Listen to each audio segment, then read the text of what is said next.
1, 2, you hear the clock ticking. Tick tock. You about to stop living. Tick tock. I want you to remember me. Tick tock. But the day don't have no memory. I'm coming. Nobody can stop me. Nobody can hold me. Nobody control me. I'm coming. I'm here to do my thing. I'm here to bring the pain. I'm never ever gonna change. I'm coming. Nobody can stop me. Nobody can hold me. Nobody control me. I'm coming. I'm here to do my thing, I'm here to bring the pain, I'm never ever gonna change. Like Tropicana, I got the juice. All for the least, let the dog loose. Don't make me call up the crew, now they getting scared. Alright guys, welcome to the Jeff Mayweather Show. My name is Alex Iserman and joined by, this time I'll switch it up, Ashley Pereira and the beautiful and talented Jeff Mayweather. How you guys doing tonight? You seem like you got it wrong again.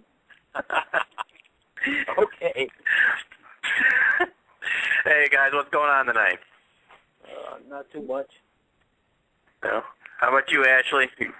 Not much going on here. We prepared for a blizzard yesterday and it never came, so no complaints here. Oh, that's good. Well, it was a little breezy here in Vegas today. I think it was somewhere in the low 60s and breezy, so we had a pretty up as well. But, you know,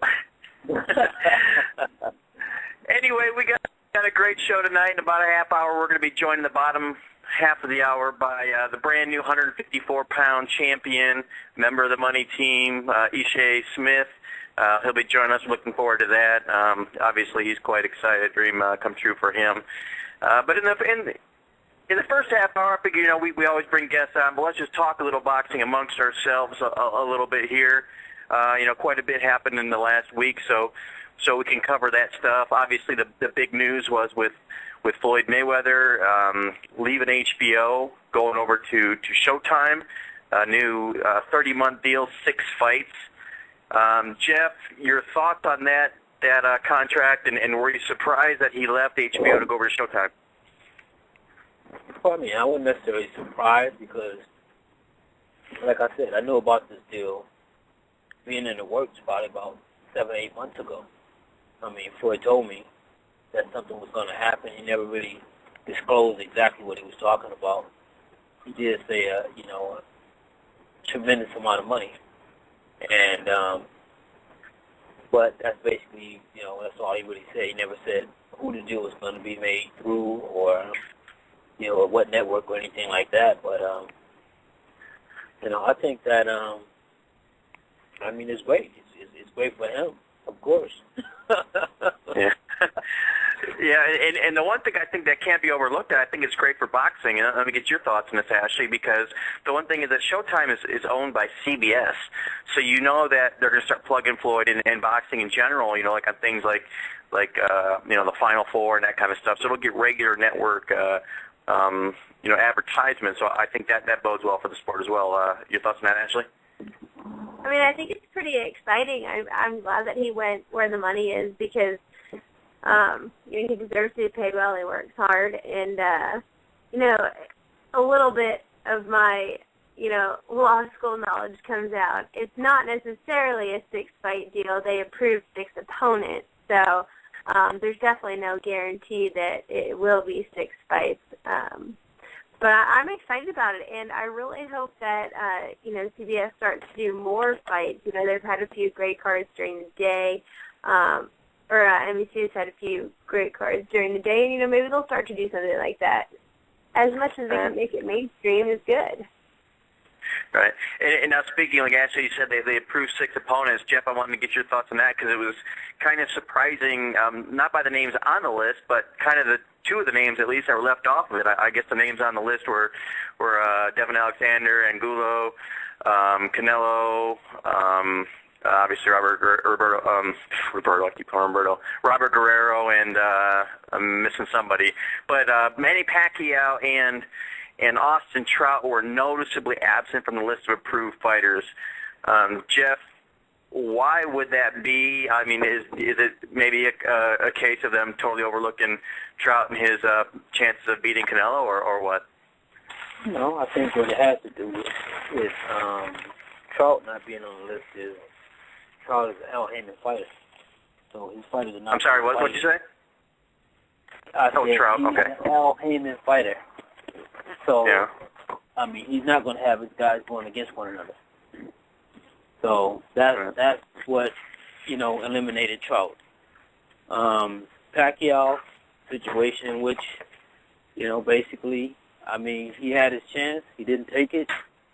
So maybe he'll get it, maybe he won't. But his name doesn't have to be on the list because the thing is this. The guy was offered $40 million. He didn't take it. So, now here it is. He's lost, and, and now Floyd doesn't really need him to cement his legacy or anything. So, I mean, basically it's one of those things in which you had your chance, you didn't take it, and now you got egg on your face. Hey, Jeff, what did you just pick up for dinner? I'm sorry? What did you just pick up for dinner? It sounds like you're getting out of your car and I hear a bag, so I'm guessing you must be on your way home with some food. No, that was trash. All right. And I guess the thing is, like you mentioned, Pacquiao might not be on the approved list, but obviously if they wanted to make that fight down the road, it's not like they're going to say, oh, no, he's on the list. So they could obviously make adjustments if they needed to, I'm sure. The other thing about that, Jeff, I talked to you in an interview earlier in the week, but not on the radio show. I haven't heard Larry Merchant's thoughts on the departure. I'm sure he's torn up over it, even though he's no longer with HBO. But Jim Lampley had some pretty negative comments to make towards Floyd.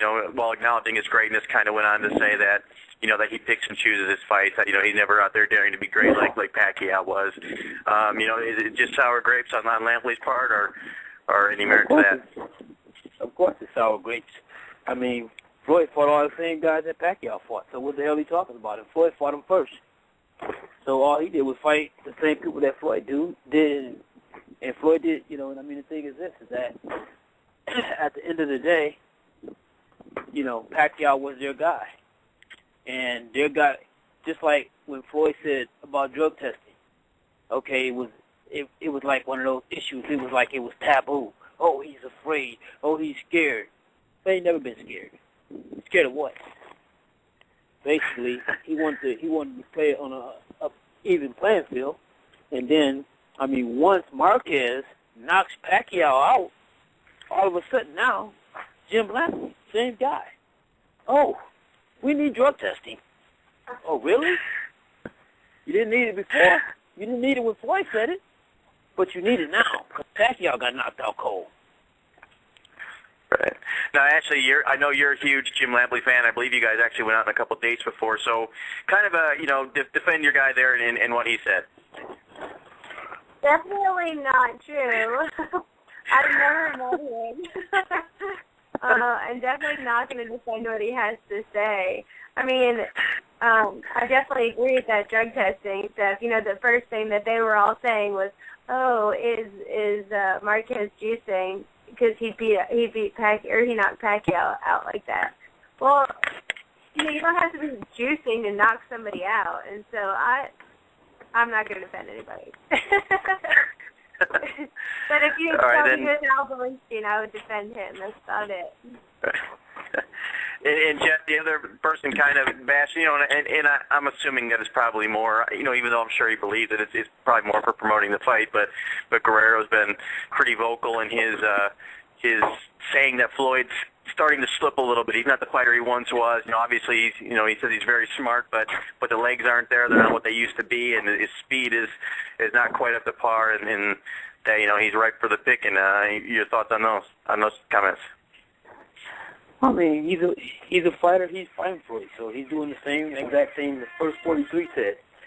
Oh, we're going to do this, we're going to do that. But at the end of the fight, he'll be being interviewed, and he'll be saying that, oh, I didn't know he was able to do this. Oh, I didn't know that. Because chances are, if he fight like he fought Berto, he's getting knocked out anyway. So he can say whatever he wants to, just like everyone else did. And like I said, at the end of the day, you'll see what happens. Right. And then as far as the contract goes, like Ashley said, it's not actually 6 fights, but it's supposed to be, or 6 fights in 30 months. Floyd is not an active fighter. Fights once every year, year and a half. Do you see him stepping up and becoming more active and fighting a couple times a year during this deal? I do. I think he will because, first of all, it's a tremendous deal, and believe me, he wants every cent of that money. So yes, I think he's going to do it. And not only that, I mean, Floyd's getting older. He has to be more active in order to, just to preserve himself. I mean, he can't fight once a year, and plus, not only that, the contract won't allow him to. So basically, he's going to honor the contract. I'm pretty sure that he's going to honor it. I would be really shocked if he don't. Ashley, what does a more active Floyd Mayweather mean for boxing? I mean, Money. I don't know if I necessarily agree that he will be, multiple fights. I couldn't see him doing 3 fights a year because he doesn't really do anything that he doesn't want to do. But, he always has big pay-per-view numbers, so it should be exciting. Whenever they compare the UFC and boxing, they say it takes less boxing fights to get as many pay-per-view buys as UFC, and might be a chance to blow it out of the water on that one. Right. And, and speaking of Floyd not doing what he doesn't want to do, Jeff, there's some talk today. Dan Rafael's been tweeting it that possibly the Canelo and Trout fight on the undercard is in jeopardy. I don't know if you've heard about that, but have you heard that? And I guess the problem is that depending on who you listen to, reports are coming out that Floyd doesn't want to agree to a fight. Canelo doesn't want to come on the card and help Floyd sell pay-per-views unless he's guaranteed a shot, win or lose, against Trout. He wants to be guaranteed a shot in the next fight. Or other people are just saying that, he just wants to have the fight signed now, should he win, because he's worried that Floyd will not, give him the fight next. No. Basically, what I heard is that he wants $4 million to fight Trout. And that's basically what it amounts to. It amounts to the fact that he wants $4 million. And that way, if he loses to Trout, he's fine with it. Because he'll still be made a large sum of money. And, he can't sign no damn guarantee that I'm going to fight Floyd if I lose. That shit ain't going to happen. That ain't that's the one thing that totally doesn't make sense. That it might not happen. So I'm not saying he said that, but yeah, for some people saying that was part of the deal, like he has to get guaranteed that shot, which would make no sense coming off a loss. Why he would get a shot, and if Floyd gets trash now for not taking on all comers, I imagine if his next fight being against Canelo coming off a loss, he would really catch some shit about that. So, Ashley, have you been following that at all? And have you heard anything different than either myself or Jeff? Yeah, no, I did hear that. I heard exactly what you did, that he, wanted the guarantee. And quite frankly, I don't blame him. I think that he is big enough to have his own card, and he's well-loved enough to have his own card when he wants one. I mean, if the networks are smart, they will groom him to be the next big thing, because, Floyd can't fight forever, so I think it's smart. And, he's just trying to get his piece of the pie like everybody else is, so, why not? If everybody else is trying to get the best deal they can, he might as well, too. So you're thinking that he should... No, go ahead. Because, a perfect record nowadays is so important that, it almost is a big incentive to, get the money early before you do lose. Yeah. So you're thinking that he should go up and do his own thing and not be a part of Floyd's card there in May in Vegas here? I'm thinking that if he doesn't get... and obviously I don't know exactly the deal that he currently has, but, if he feels that he's not getting a great deal, why not? Yeah. Jeff, how does Canelo not being on the card affect, the buy rate, at all, if any, on Floyd's pay-per-view? It's going to affect it a little bit, but it's not going to affect it like people think. Because people paying money to see Floyd. They don't give a damn about if Canelo's on there, so what? He's on there. But the fight's about Floyd and Guerrero. That's what the fight is about. That's what people are going to pay their money to see. I mean, Floyd's done numbers on his own. Floyd has done numbers on his own without Canelo, without whoever. So, so what? If he's gone, he'll hurt the pay-per-view a little bit. It's not going to kill it. Oh no, I don't think it'll kill it at all. But I do think, not that Canelo's obviously anywhere near Floyd's stature as far as selling pay-per-views, but I think it's a cumulative thing where you have, especially if they're able to add one more big fight, whether it be Broner or somebody else. Some people would love that because it's a mega card. Obviously featuring Floyd, but like you say, it certainly wouldn't kill it, but I think it would, do some damage to it because, some people who might not necessarily buy a card for one fight, if they see 2 or 3 huge fights on there, they might be more willing to drop the cash. No, that makes sense. But like I said, at the end of the day, people know that, Floyd, like you said, he fights every once in a while. If you don't see it this time, you might not see it for a while. So the thing is this, most people are going to still spend their money to see Floyd. Believe that if you want to or not. That's just how it is. I mean, Floyd didn't have, don't get me wrong, it's good to have somebody to dance with that's going to, help, create some buys. But at the end of the day, it's still about Floyd. It's not about Canelo. Right. And then, of course, immediately speculation was jumping out that if he doesn't fight on that card, Canelo possibly fighting Cotto, and then, of course, people immediately responding with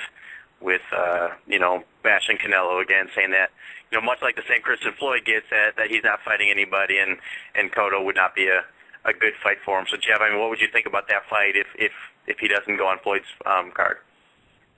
I mean, don't get me wrong. I think that would be the right fight for him to take. And I don't know what Cotto got left. I honestly thought that, Canelo is a younger version of Cotto to me. And, but I think it'll still be a tough fight for him. But I think that at the end of the day, I think Canelo would win.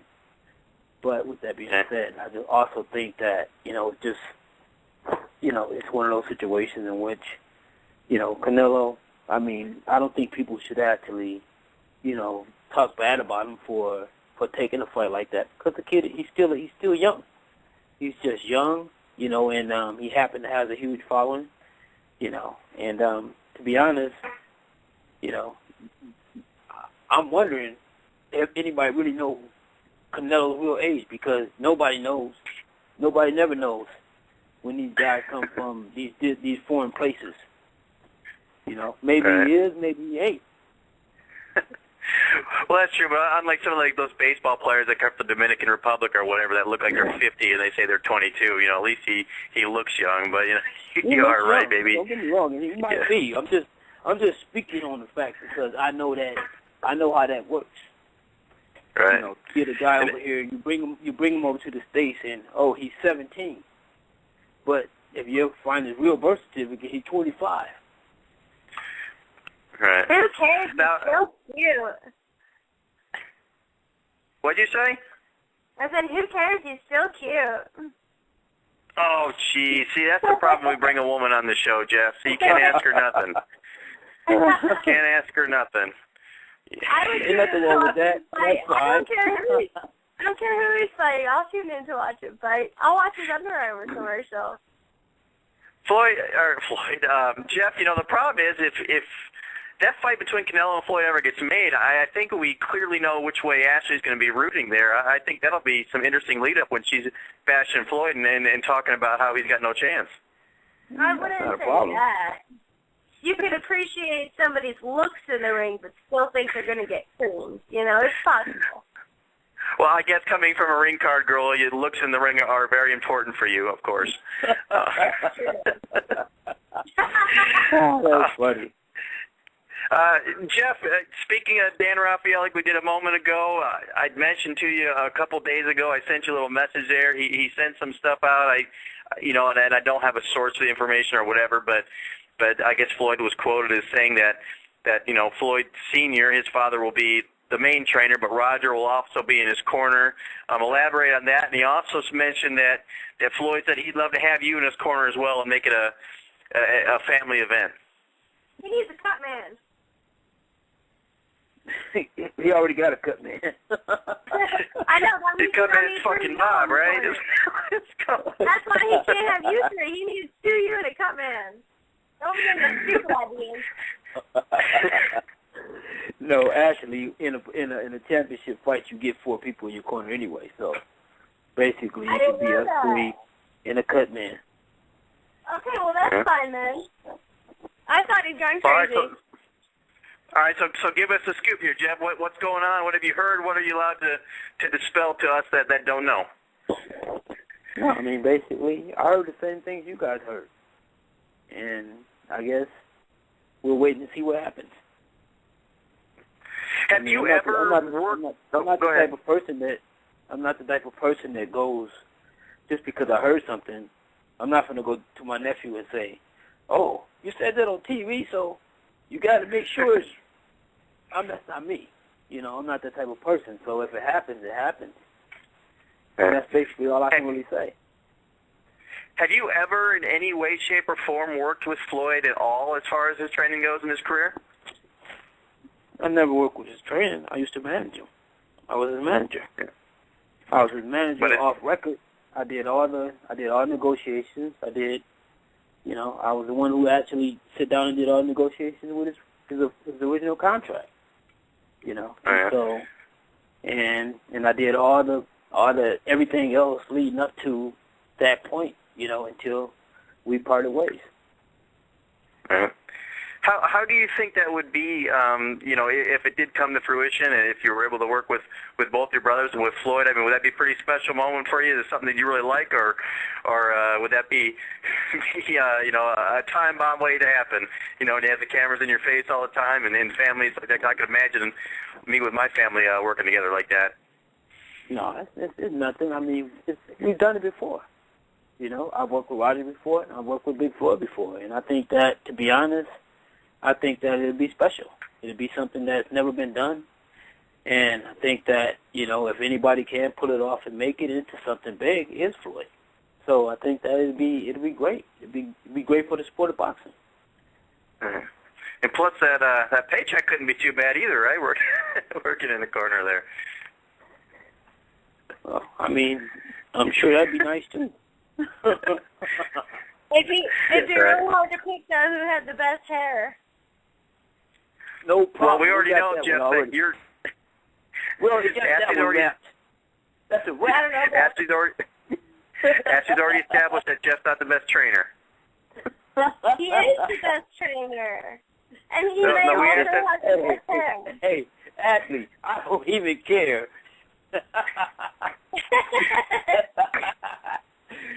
one thing with me. You're never going to hear me argue about somebody that says they're the best trainer, because if that's what they feel, that's fine. I don't care. It doesn't matter Jeff, to me. I had Ashley send me a list. We're doing the list on the website now. I had Ashley send me a list of the best trainers. You were number 8 on the list. I know ahead of you that there were both your brothers. I know Greg Hogan was on there, Roy Jones, Freddie Roach, a couple more, but I think you were number 8, so she does respect you. Well, that's very nice. That is certainly not true. I did not put any lists together. That's lies. I'll have to be able to name 7 other ones, and I don't know about that. All right. Let's change subjects a little bit here in a couple minutes. Ishe Smith will be joining us. Looking forward to talking to him. The other thing, Jeff, I noticed, you know, a guest we had a couple of weeks ago on the show was Malik Scott. He fought this past weekend, I can't remember his name, Greskov or whatever his name was. Fought him on NBC Sports. It looked like a clear-cut victory for him. Unfortunately, the judges didn't see it that way. It ended up being a draw. Your thoughts on the fight, and then more importantly, I'd like to talk about, you know, something that fans always talk about, but you don't too often see fighters do it. He kind of called out Main Event for you know, being their show and their fighter, and that's perhaps why the draw was given. Yeah, I seen the fight, and it was a highway robbery.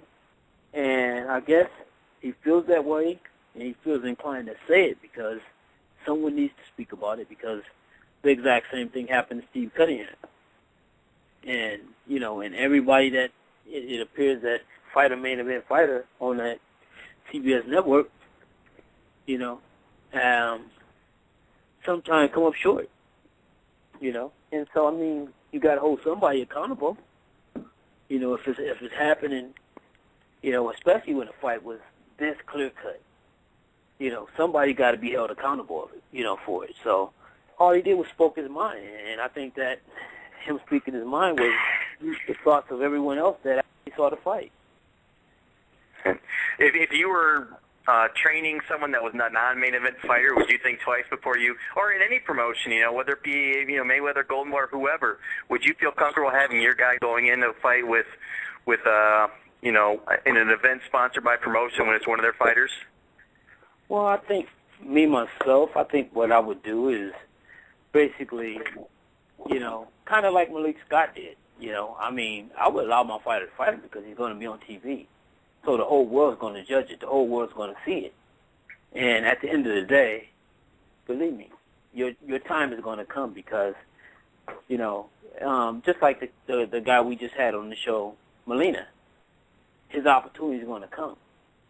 And he's been robbed, you know, and that's the same thing here. I mean, Malik Scott was robbed, you know, and it's sad to say he was robbed when a fight ends up a draw, but that's what actually happened. He was robbed. And so I think that because of his performance, you know, everybody in boxing, the boxing world knows who won, and eventually he's going to get his shot too. That's why you got to go for the knockout. Well, I mean, everyone is not a knockout puncher, so you got to take the wins any way you can get them. Yeah, and that's the thing too. People always say don't leave this in the hands of judges, but you know, it's you know, yeah, it would be nice to do that, but obviously Malik Scott's not a huge puncher. I think he has 9 knockouts and 35 wins, and you know, just because he's not a huge puncher doesn't mean he should be penalized for his, you know, boxing skills and what makes him the best out there. I mean, he's in there with a guy with a huge punch. He's a boxer. You know, it's smart of him to take advantage of his best assets instead of trying to get there and lay somebody out who's a bigger puncher. Right. You agree, Jeff? Yeah. No, definitely. I mean, if he tries to, you know, to get out of his own game plan, chances are he might get knocked out. You know, because now he's going in. He's fighting, doing, you know, exactly what he shouldn't do. You know, you got to use what's best for you, and he's a pure boxer. Right.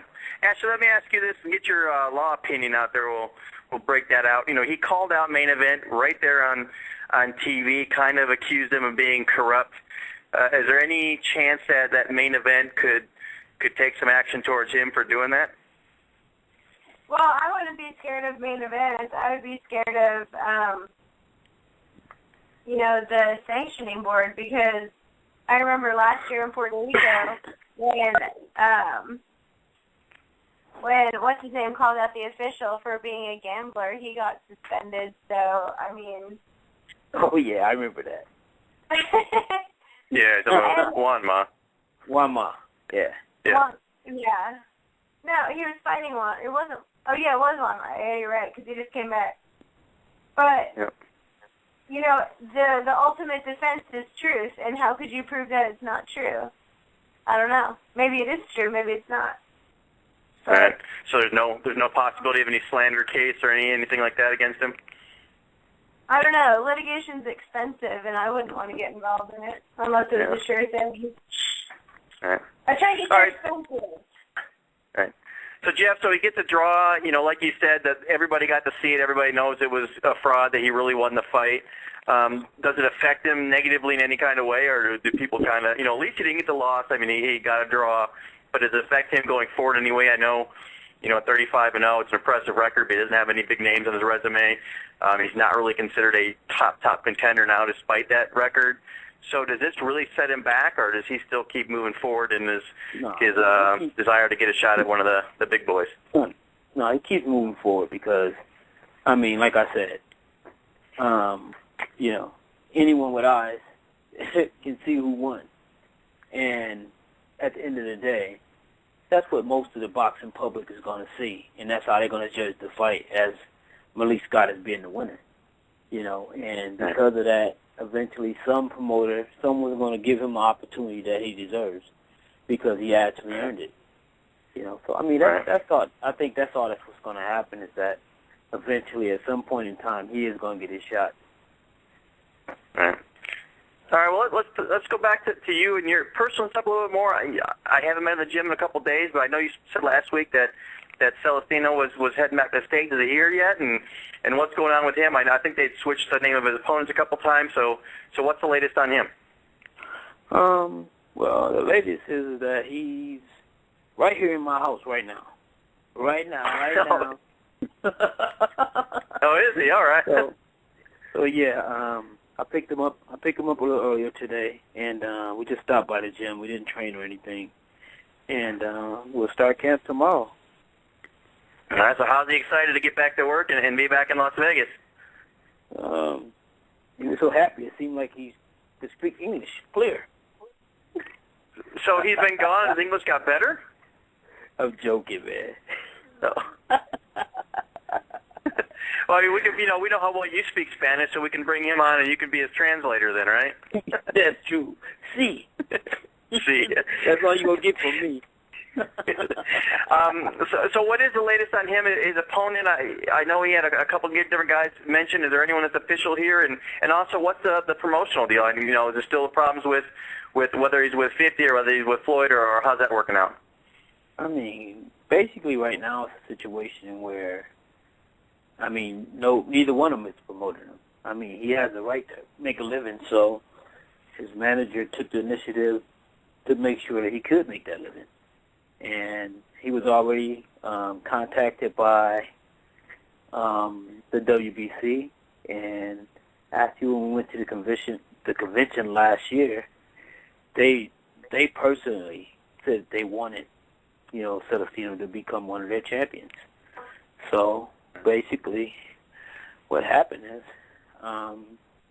from that day, once he relinquished the title, they automatically ranked him number one because he relinquished the title because of, because he was going through that whole situation and everything, and mentally he wasn't ready to fight, and then the purse bid was, basically almost nothing, and he was going into a guy's backyard with no television, so it was going to be a highway robbery. So I think he made the right decision and the right choice, and with the support of the WBC, I mean, he's able to, fight for a title eliminator and then hopefully get a chance to fight for the world title, but we got to take care of what's ever in front of us on April 20th.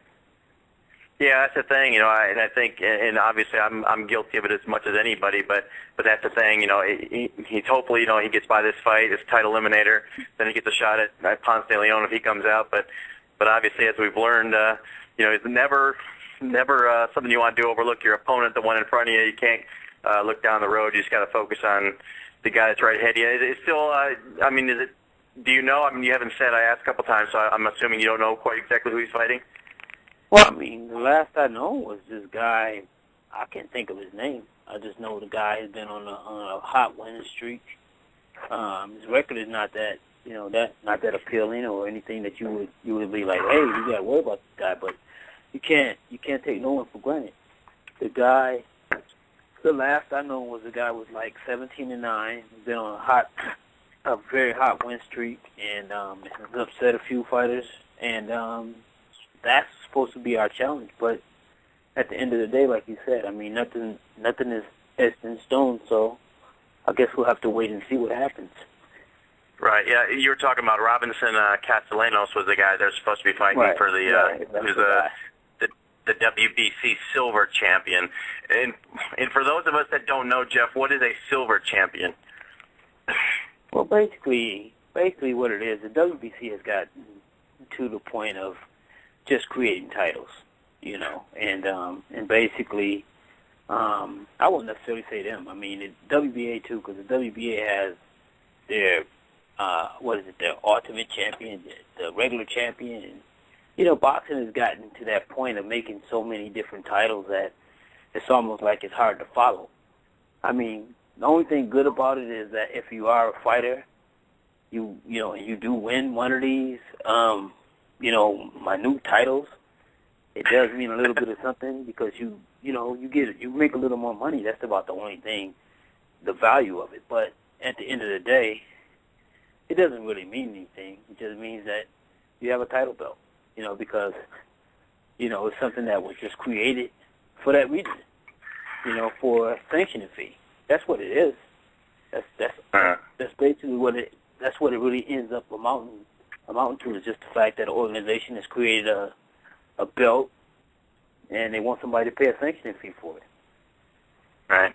Now didn't Celestino previously turn down a title shot against one of those type of belts, and what about here? Well, not that I know of. I don't know that him to turn down a title fight for one of those belts. Not that I know of, but I think what happened is the fact that, the WBA, who actually are, stationed in Panama, it was kind of, they love Celestino, but at the same time, they don't love him enough to allow him to fight Chris John. Right. And that was his mandatory for a year. And Chris John has been sitting back chilling, probably under, on the beach under the umbrella or something. And this dude, and he's the champion, but yet, Celestino has earned the right to fight him, but they won't allow him to. So, that's why he had to turn his back on the WBA. He had to go elsewhere where somebody was willing to give him an opportunity. Yeah. Well, speaking of champions, we're going to go ahead and change the subject here.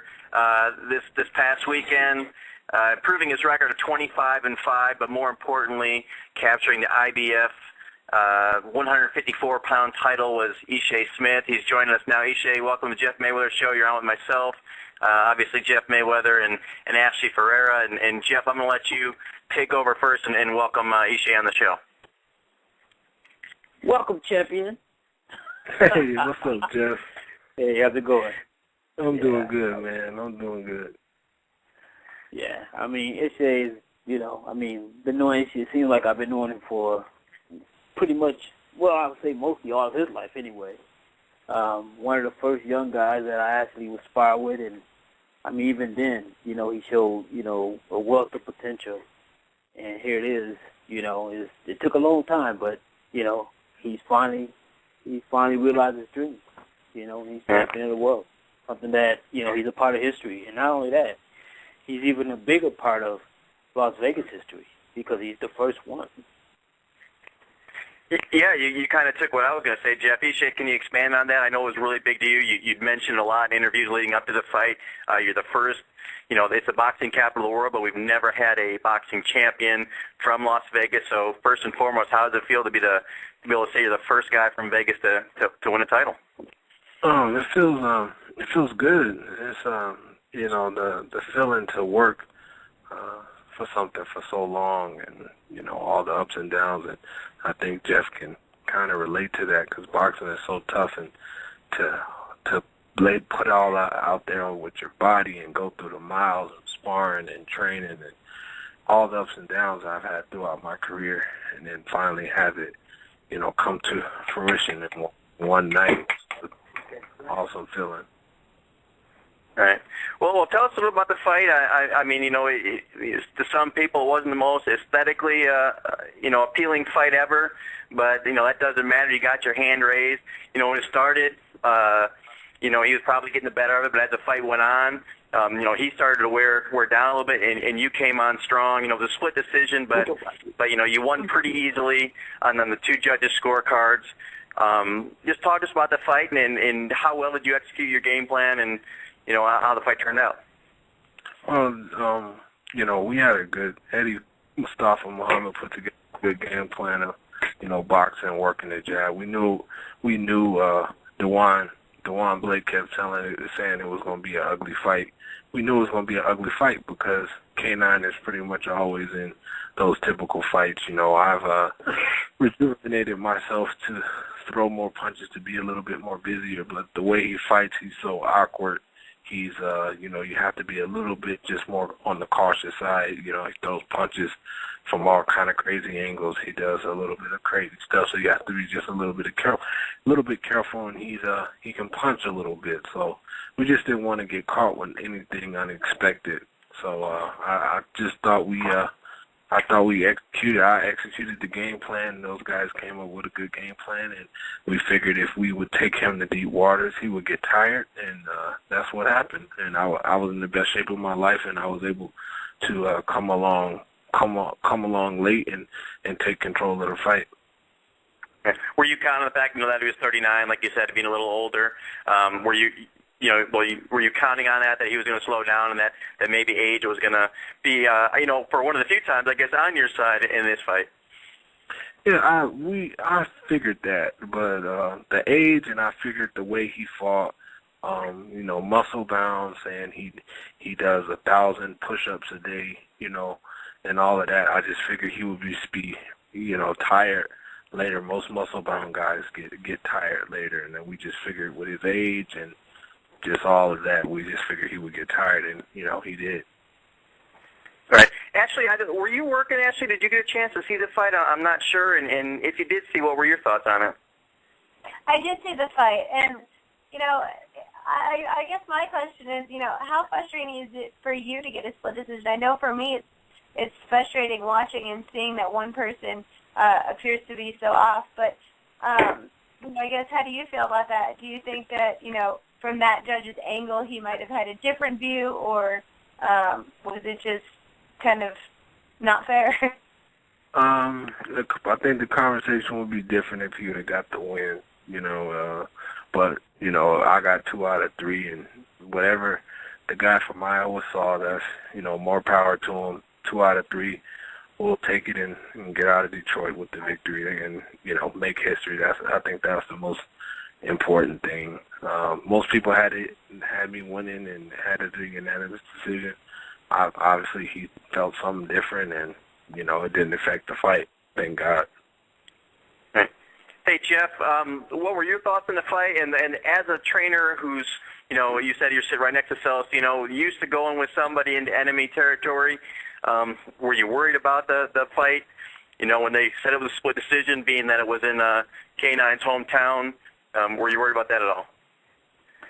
Well, actually seeing the fight, of course, when they said split decision, I still thought Ishe won, and I thought he won clean enough for it really to be a unanimous decision. But at the same time, anytime you're in a guy's backyard, anything can happen. But it's just fortunate that, one of the judges, were basically, pro K9. So, and the other 2 were actually, they saw a totally different fight. So, I'm glad that the right decision was made. Right. Now, Ishe, you said that, you felt comfortable, you felt you win, but before they read that third and final score, like we said, were you worried because you're in his hometown, or maybe once because the third decision was, 116-111, were you pretty comfortable that you knew there was no way they were going to give him a fight, by that wide of a margin?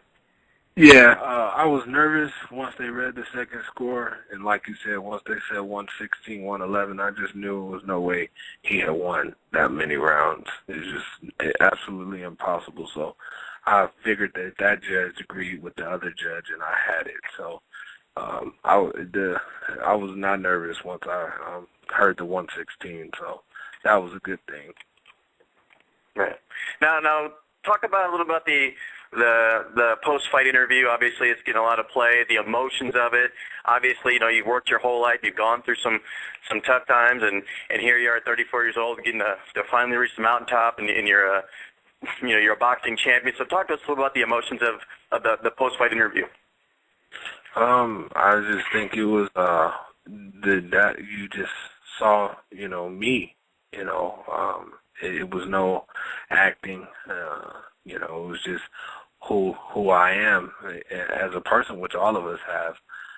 We don't get, a lot of us aren't on television, so everybody sees the real us all the time. But, you know, that was just the real me at that moment. I was very emotional. It's taken a lot of years and to finally do it, you know, in front of all my kids, in front of my sister who's been with me my whole life, and just in front of my family. You know, it was just a great night, you know, and to do all that and have that culminate in just that one instance was just an amazing feeling. You know, no other, you know, besides having a child is no greater feeling than that feeling that night. It was just, man, I can't describe it. I don't even remember what I said, you know, half the interview. It was just, that was just the real me.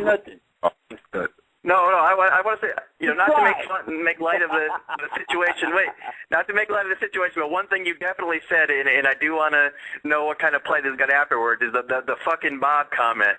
I imagine that's taken off to a life of its own, and I'm guessing Bob is now going to be referred to as fucking Bob forever. Am I right?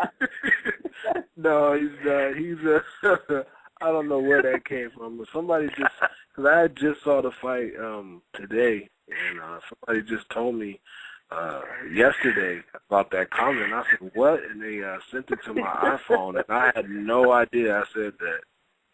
I don't even know why I even referred to him as that. Like, you know, was that when you were talking about he put the ice or something like that? It was at the end when they was telling me, I think they were asking me how, you know, who do I attribute the win, and I just started naming everybody in the camp, and I ended with Bob, and that's just the way I ended with Bob. I just can't. I don't know why I did that. Hey, have you been back to the gym, or Jeff, you know, you're in there, has he been referred to as fucking Bob? Is that his new name? No. They've been teasing them the last couple of days. The last couple of days they've been teasing them about it, teasing me about it. Well, that's great. And then the other thing, you know, it seems like it got squashed, but I know on Twitter, you're an avid Twitter user. LL Cool J made a comment that was pretty disrespectful to you, and to the credit of your fans, they immediately totally got your back. But it seems like you guys squashed that out. But just thoughts on that, and then of course Robert Guerrero at the end of that. You know, you guys had ironed everything out, and then Guerrero kind of sticks his nose in the business.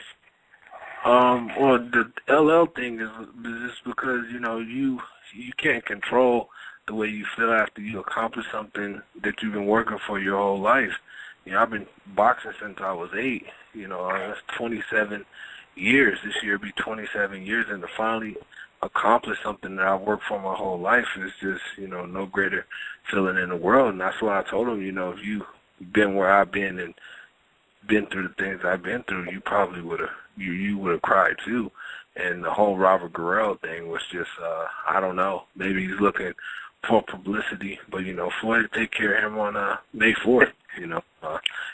You know, he's worried about me, and he should actually be worried about, he should be focused on Floyd and not on Twitter, worried about what, you know, LL is saying about me. Right, like I said, it seemed like you guys squashed the thing pretty quickly. LL Cool J was, you know, he was complimentary to you after the initial tweet, and then Guerrero jumped in, and like you said, you know, it's probably part of the promotion thing, and you're part of the money team, so I feel it's come after you too, because he's certainly been doing a lot of talking, you know, since he's been officially declared as Floyd's challenger. But again, going back to the fight, you know, another thing that was really cool. Not only did you capture the championship that night, you did it with all your boxing family. I mean, everybody was there. You had Badu Jack got the victory, Jay Leon Love got the victory. Of course, you getting the championship. So how special was that being with all your teammates and all of you guys coming out on top? You know, we came with 4 guys. Total left with 4 victories. So that was special. You know, to have all of us win. Jay Leon Love, Badu Jack, Cuba, who's a young up-and-coming. He has 3 fights, so he's fighting again this Saturday at the Hard Rock. So to have to win, you know, to take off for all 4 of us to win, and then we had some people that wasn't fighting. Like we had Linnell there, the Linnell Bellows came, and we had other money team members there, and to have all, you know, to win with all of them. And I told him, I said, guys, you guys put a lot of pressure on me. I couldn't be the only one to lose out here now. You guys went out and everybody won before I fought. But it was just a great night. It was a real great night, and it's good seeing those young guys starting up. And I'm the first of Floyd promotion to win a title. I'm his first champion, but I won't be the last.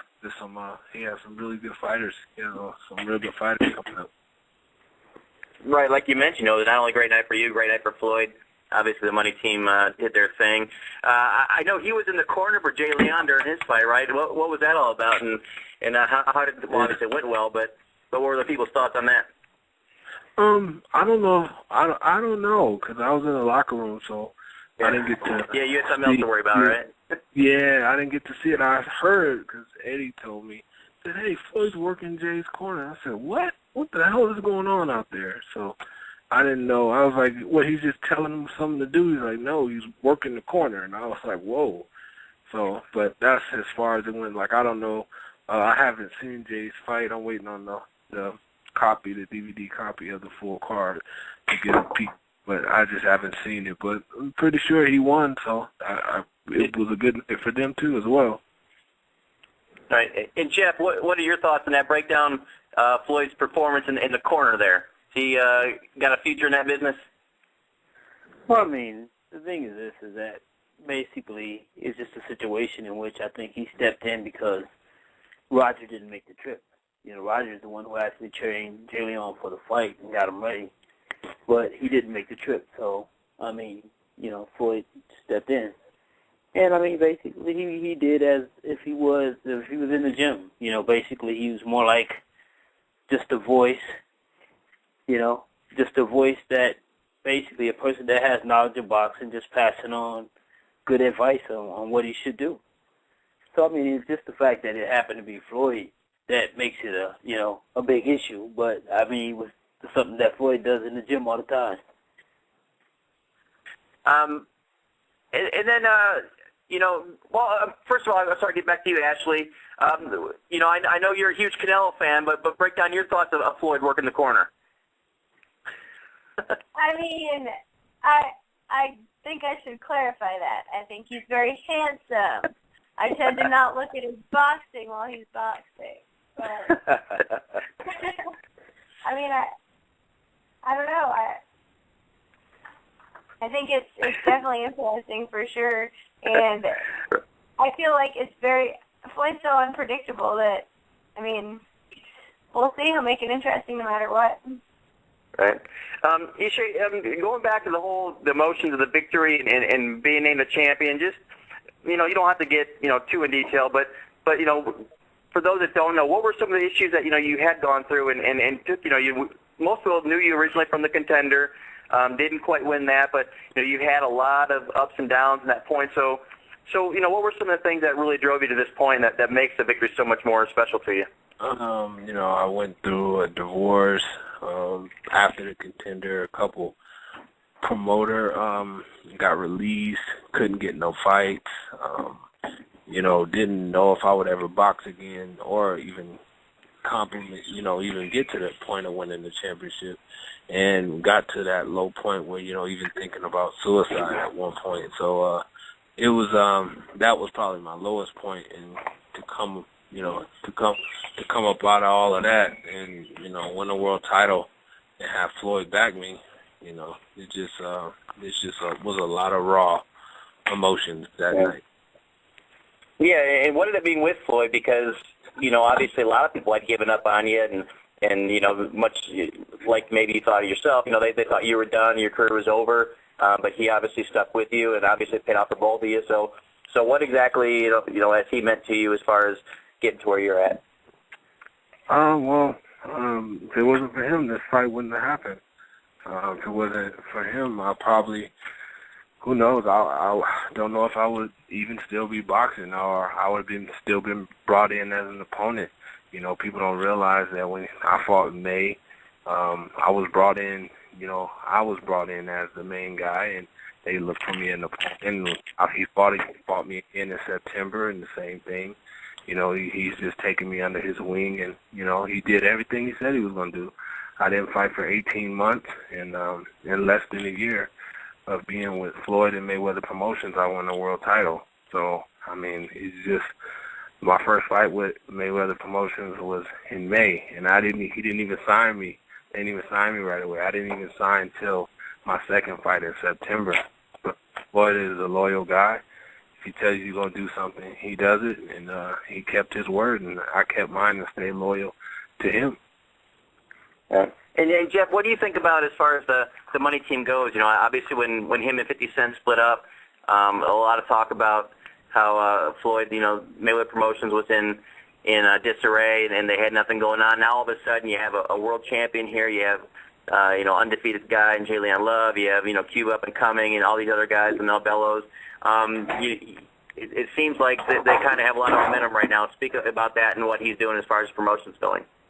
Well, I mean, first of all, I mean, you got to realize there was never nothing but a myth of Floyd and 50 Cent, you know, promotion together, because it never existed. So I mean, anything that happened with Mayweather Promotion was already, you know, was already in motion. It had nothing to do with 50 Cent because, like I said, they never even joined forces to have a promotion together. That was something that was created while Floyd was locked up, and Floyd never gave the consent for it. So, you know, realistically, that never really happened. But with that being said, I mean, you know, I mean, one of the things is this, is that, you know, when you're the biggest commodity in the sport, you have some power. And, you know, and what you have to do is you have to actually exercise your power. And it's funny because I knew about this a long time ago. And basically I gave Ishe a hint about it, but he kept saying, "What is it? What is it?" But I didn't want to never say exactly what it was, because I wanted to you know, to be a surprise for him and him to feel the joy of it, or to not put it out there and it not happen, and then him having to feel the, you know, animosity of it. So I just kept kind of like teasing him that, yes, you know, something big is going to happen for you. Something big is going to happen for you. What is it? What is it? You know, and so basically, you know, then it actually hit the press, everything. And so then that's what I told him. I said, that's what I was talking about all this time. You know, and, you know, it's great. It's great to be a part of something where, I mean, like I said, I mean, Ishe didn't know where his career was going, you know, and it's kind of like, you know, Floyd gave him a hand up. He didn't give him a hand out. He gave him a hand up to help him, put him in a position to actually, you know, to at least get that opportunity and to seize that moment, and he did. Yeah, that was the thing you'd mentioned to me when you'd heard the news. It was hard for me too. You know, I wanted to say something or do an article or whatever, but kept their mouth shut. And it was like I said, ultimately it turned out great. Ishe, we're going to go ahead and bring on a caller here, a fan of yours and a fan of the show. His name is Charles. Charles, welcome to the show. You're on with myself, Jeff, Ashley, and the brand new champion, Ishe Smith. Thank you, Alex.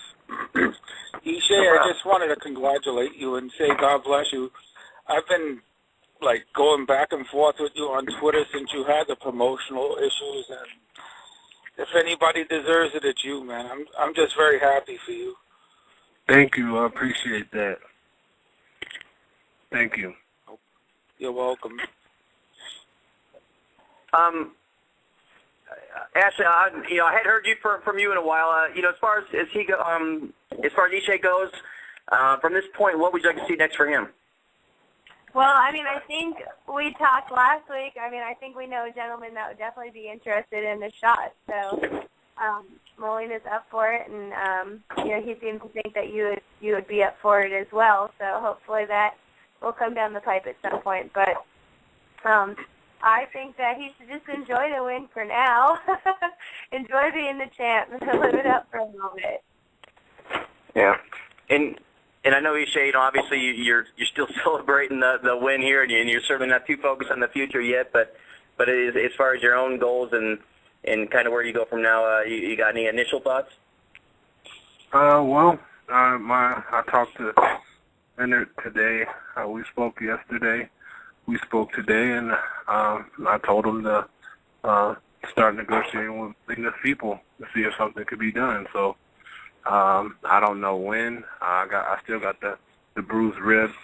I'm actually going to go see Dr. Voigt tomorrow and get that looked at and see how long I'm going to be out. But hopefully I'll make my first defense in Vegas or wherever we can come up with an agreement. And like I said, I look at his story and, stuff he's been through and the Kirkland fight and the Lara fight. And, I look at a guy like that. And I was that guy, so I wouldn't be the sport no justice if I didn't keep my word and give him a shot. And I think it's a terrific fight. So I meant what I said before the fight. I said when I win this title, I was going to do everything in my power to get him a shot, and I've done that. And now it's up to his people and my people to agree on something, and if everything works out, it'll be him next. Right. Yeah, and certainly having the Vegas fighter, the first Vegas champion, defend his title for the first time in Las Vegas, I think would certainly be special. So would it be, that's definitely the place you want to defend your title for the first time? Yeah. I think it'll be nice. It'll be good for the fans and good for everybody. So that'll be a good thing to do. Right. Jeff, what are your thoughts as far as where he goes from here, in the future? Well, I think that the one thing with Ishe is that Ishe is a guy who actually has raw emotions. Everybody can see that. And I think that he has deep compassion. And I think that also, that's why when somebody asks me about who do you think that he's going to fight next, and that's exactly what I said. I said, I think he's going to fight Molina because that's what he said he was. He was a man who said that that's what he's going to do. And I think that he's a man of his word. And so for him to say it tonight, it kind of like, when I spoke on that, it kind of proved that what I thought, the type of man that he is, he proved it by just saying what he said. But, I think it would be great for him to actually, finally, get a chance to fight in Vegas as world champion, the same people that actually, watched him grow up and watched him go through the amateur ranks, go through the struggles, go through the hardships and everything else, and now to actually, get a chance to see him as a world champion and be able to be proud and, and be in support of him. So I think that is great.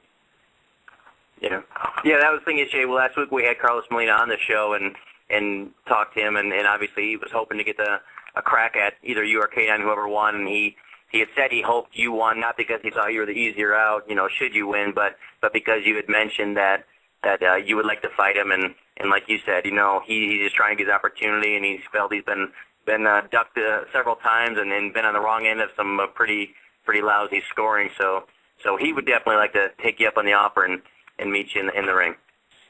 Yeah, that'd be great. All right. One more thing I want to talk about, just real quick, outside of the sport of boxing. I know you were really pressing hard as far as getting people to to purchase shirts online with the Sandy Hook shirts that you were making, the Team Ishe Smith shirts. Tell us a little about that and how you got started with that. You're a Las Vegas guy, but you had you're trying to help with the victims there in Connecticut.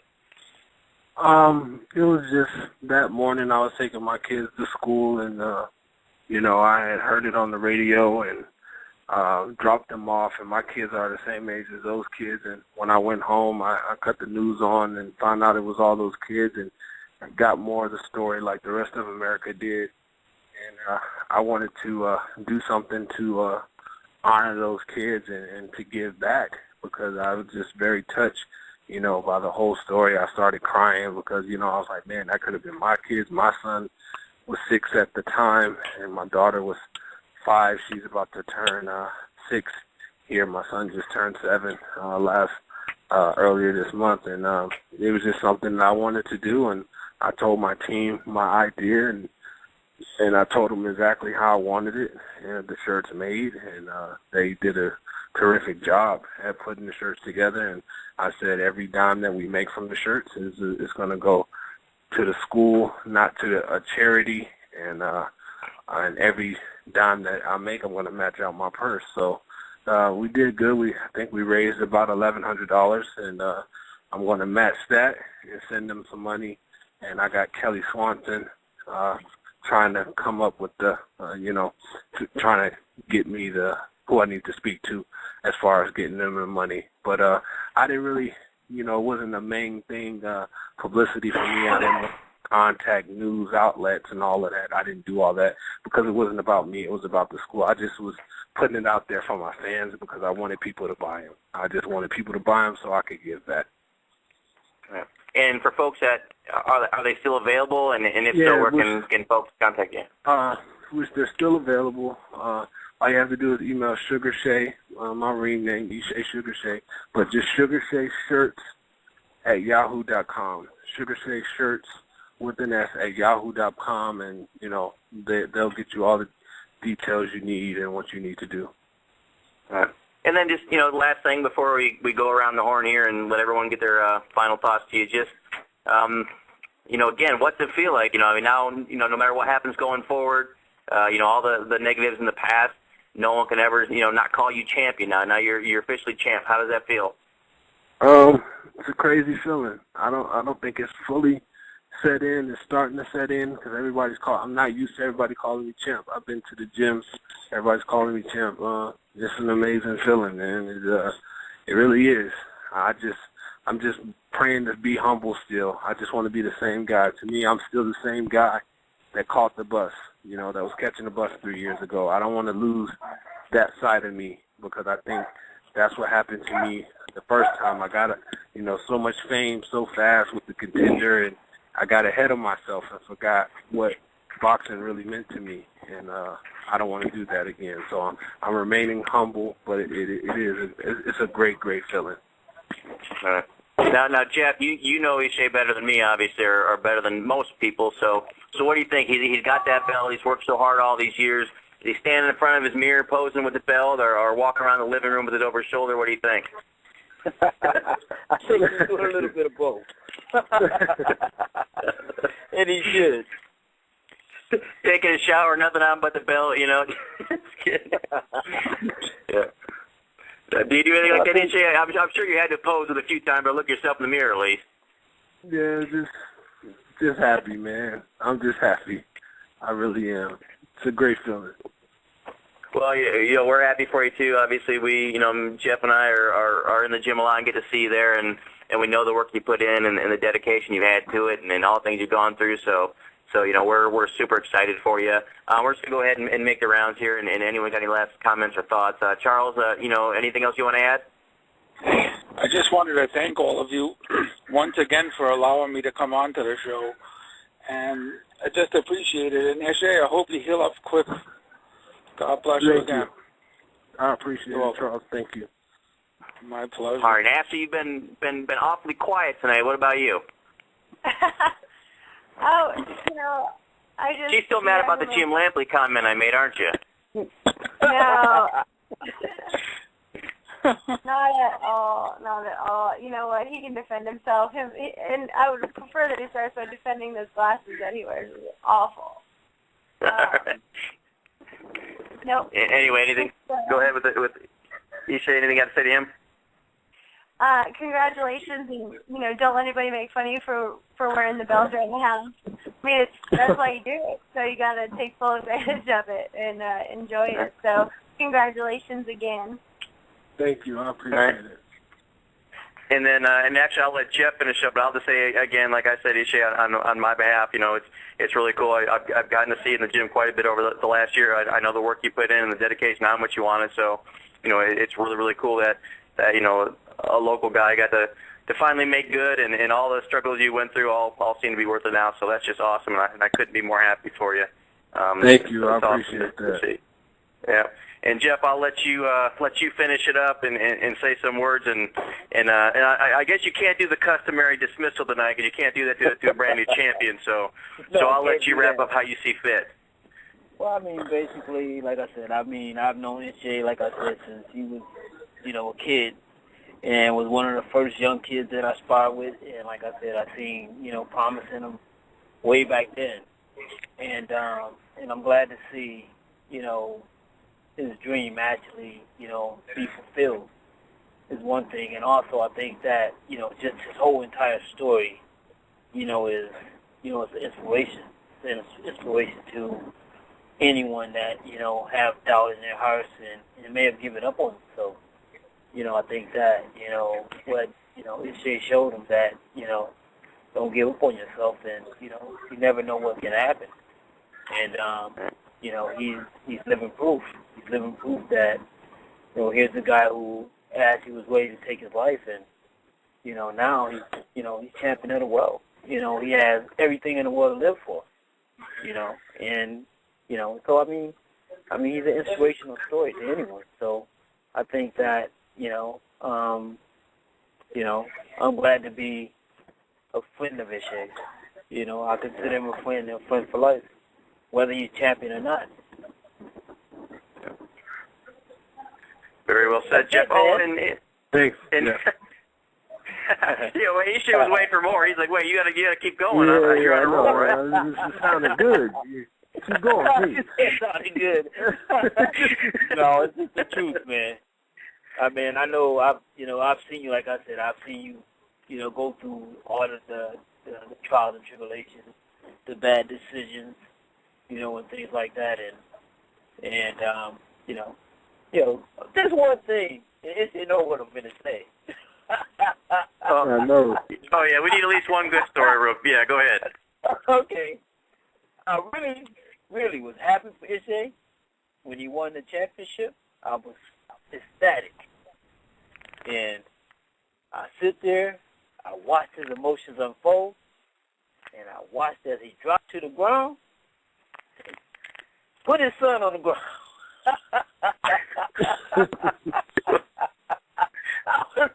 His son was like, "Wait, Daddy, what are you doing?" So there was also some humor there, but like I said, I'm very thrilled for this young man. Yeah, it's oh, and real quick, guys, we didn't do this real quick. Ashley, start with you. Where can people follow you? You can follow me on Twitter at Ashley Ferreira or Instagram at Ashley Ferreira Model, so any of those work. And Ishe, she's volunteering. If you could talk to Floyd, she'd love to be a ring card girl out here in Vegas or wherever you guys are next. As a full-time ring card girl, that's her platform is to become, you need some full-time girls out there doing it, and we think she'd be great for it. Jeff, you can follow him, Jeff Mayweather 1 on Twitter. Ishe, where can the folks follow you, and any final words that you have before we wrap up? At Ishe Sugar Shay, at Instagram, at Twitter, on Facebook, Ishe Smith. And, man, just thank you guys. Like Jeff said, whenever you have doubts, whenever people tell you can't do something, just everything, just believe in yourself, man, and keep pushing forward. I'm just a living testimony, living proof that dreams come true. You can accomplish them. All right, well, it's great that it did. And Jeff, I think next week we need to try to get fucking Bob on the show to get his thoughts on it. Oh my God.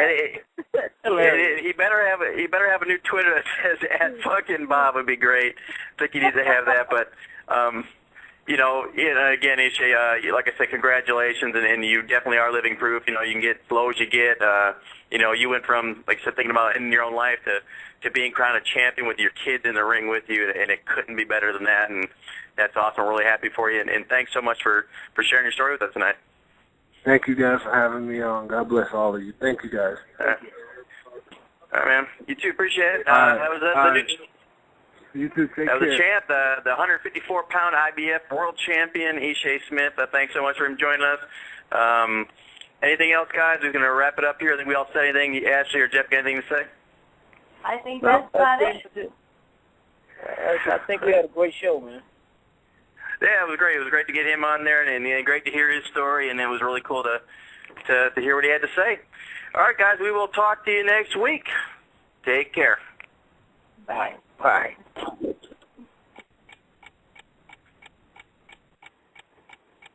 1, 2, you hear the clock ticking. Tick tock. You about to stop living. Tick tock. I want you to remember me, but the day don't have no memory. Nobody can stop me.